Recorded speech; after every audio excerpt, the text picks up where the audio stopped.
Indonesia, bangsa dan negara, rumah ideologi Pancasila. Bismillahirrahmanirrahim. Pemirsa tercinta yang dirahmati Allah, Tuhan yang Maha Esa, bersua kembali di kanal Hikmatologi.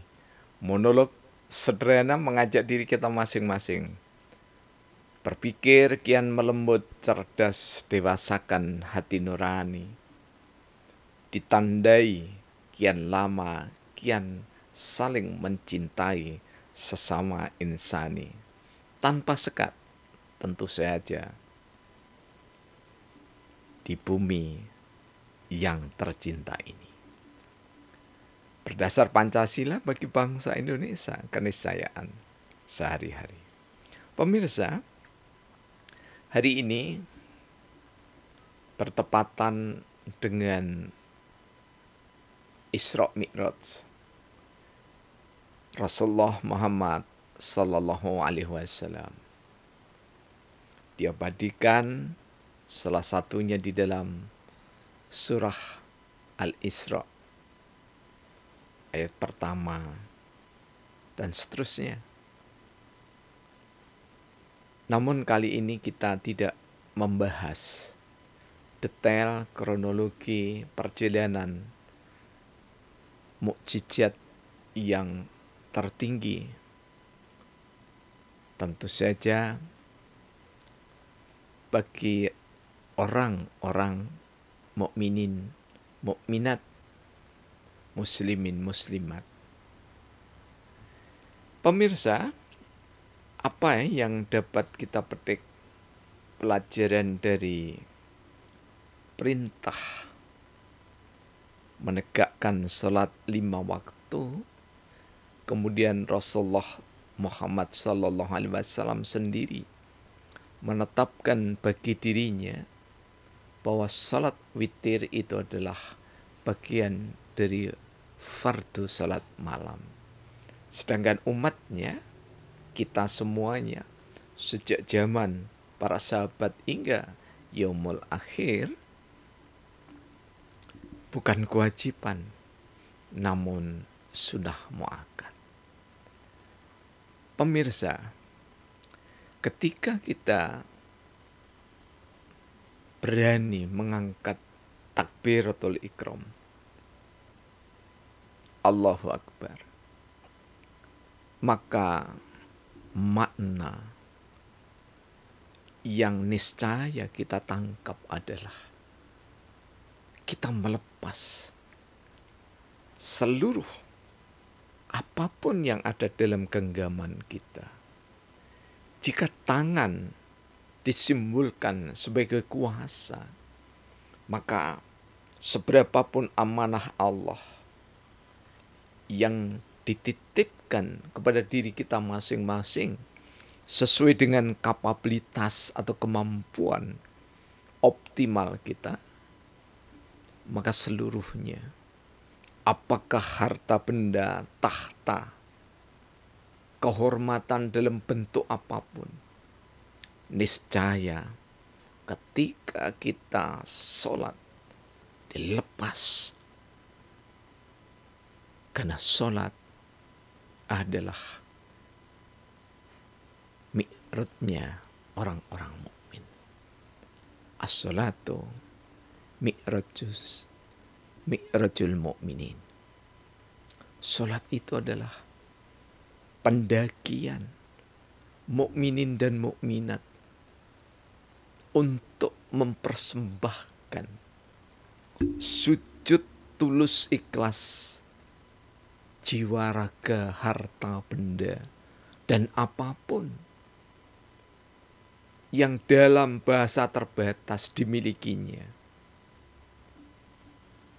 semata-mata hadir di hadapan Allah, menunjukkan wajah yang paling dihormati oleh manusia. Bahkan Rasulullah Muhammad SAW sangat mewanti-wanti, sangat berpesan Meskipun perang berkecamuk, jangan sampai merusak wajah. Membuktikan bahwa dari keseharian hingga jika terjadi peperangan, merusak wajah sungguh dilarang oleh syariat Islam, sunnah Rasulullah Muhammad Sallallahu Alaihi Wasallam. Ketika takbiratul ikram melepas segala hasrat yang bertalian dengan sekedar syahwat duniawi, namun benar-benar seorang musholin, sejumlah musholin, orang-orang yang berusaha menegakkan sholat, akan benar-benar mengakui bahwa yang maha besar itu adalah Allah. Karena itu jika kita harus hormat kepada atasan kita langsung, pada pimpinan kita, pada siapapun yang memimpin di tengah masyarakat dan bangsa ini, maka penghormatan itu pantang melebihi rasa kemanusiaan, rasa menghamba kepada Allah Subhanahu wa Ta'ala. Apakah contoh konkretnya penghormatan yang melebihi bersujud kepada Allah? Contoh termudahnya adalah ketika ada gema azan, Allahu Akbar, Allahu Akbar, hingga paripurnanya adzan, la ilaha illallah. Bukan sekedar kita menjawab adzan dengan kalimah-kalimah yang sama, kemudian 4 kalimah berbeda, la haula wala quwata illa billah. Bukan sekedar itu. Tetapi musholin yang belajar terus-menerus menegakkan sholat akan berupaya menjawab secara lisan dan mendatangi secara badan yang dibimbing oleh hati sebagai singgah sana ilahi, qalbu mukmin baitullah. Jangan sampai apa yang diperingatkan oleh Rasulullah Muhammad Sallallahu Alaihi Wasallam, ya'ti 'alan nas zamanun yusalluna wala yusallun. Nanti kalian akan mendapati suatu zaman di mana banyak orang yang mengerjakan sholat, namun sesungguhnya tidak sholat, wala yusallun. Hadis yang diriwayatkan dari Imam Ahmad. Peringatan ini harus senantiasa terngiang di dalam kalbu kita, di dalam hati kita sehari-hari. Karena ketika kita terjebak hanya pada rutinitas mengerjakan sholat, maka kita hanya memenuhi rukun, fardu, dan sebagian sunnah dari sholat itu sendiri. Tetapi esensinya, aqimi sholah lidzikri, tegakkanlah sholat untuk mengingatku, firman-Nya Allah. Mengingat Allah adalah di seluruh tempat. Mengingat Allah di seluruh kegiatan anak manusia.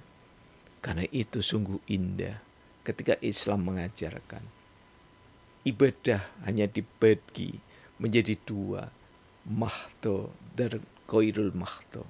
Yang khusus seperti sholat dan yang lainnya, dan yang umum seperti kita sedekah dengan tersenyum, atau sedekah berbagi ilmu, atau sedekah saling mengingatkan di dalam kebajikan. Inilah adalah wujud esensi dari sholat. Dan sholat itu kait berkelindan dengan seluruh peribadatan, sungguh sangat terjebak pada kenistaan ketika kita hanya memberatkan ibadah tertentu tetapi dianggap sepele yang lainnya. Di dalam Islam, betapapun sederhananya hanya sebulir kurma yang kita sedekahkan, jika itu dilambari iman, maka sungguh kita sedang sholat. Betapapun tersenyum itu sangat sederhana namun tulus, jika dilambari iman, itu adalah ibadah. Wujud dari sholat itu sendiri. Jika kita berderma dengan sekedar semangkok sayuran ke tetangga kita, wujud dari kita mengimplementasikan sholat. Dan jika kita berupaya untuk bekerja tulus ikhlas, tidak ada pengawasan dari atasan, kemudian kita persembahkan karya pekerjaan kita yang terbaik, maka itu adalah wujud dari sholat. Ketika anak-anak berbakti kepada orang tuanya dengan tulus hati, dan orang tua menghargai kelebihan kekurangan anaknya, itu adalah wujud sholat. Ketika suami istri saling berbagi kasih sayang, saling membangunkan di malam hari untuk bermunajat ke hadirat Allah Subhanahu wa taala, itu adalah wujud dari salat itu sendiri. Semoga sekelumit untaian kata ini bermanfaat untuk kita semua. Alhamdulillahirabbil alamin.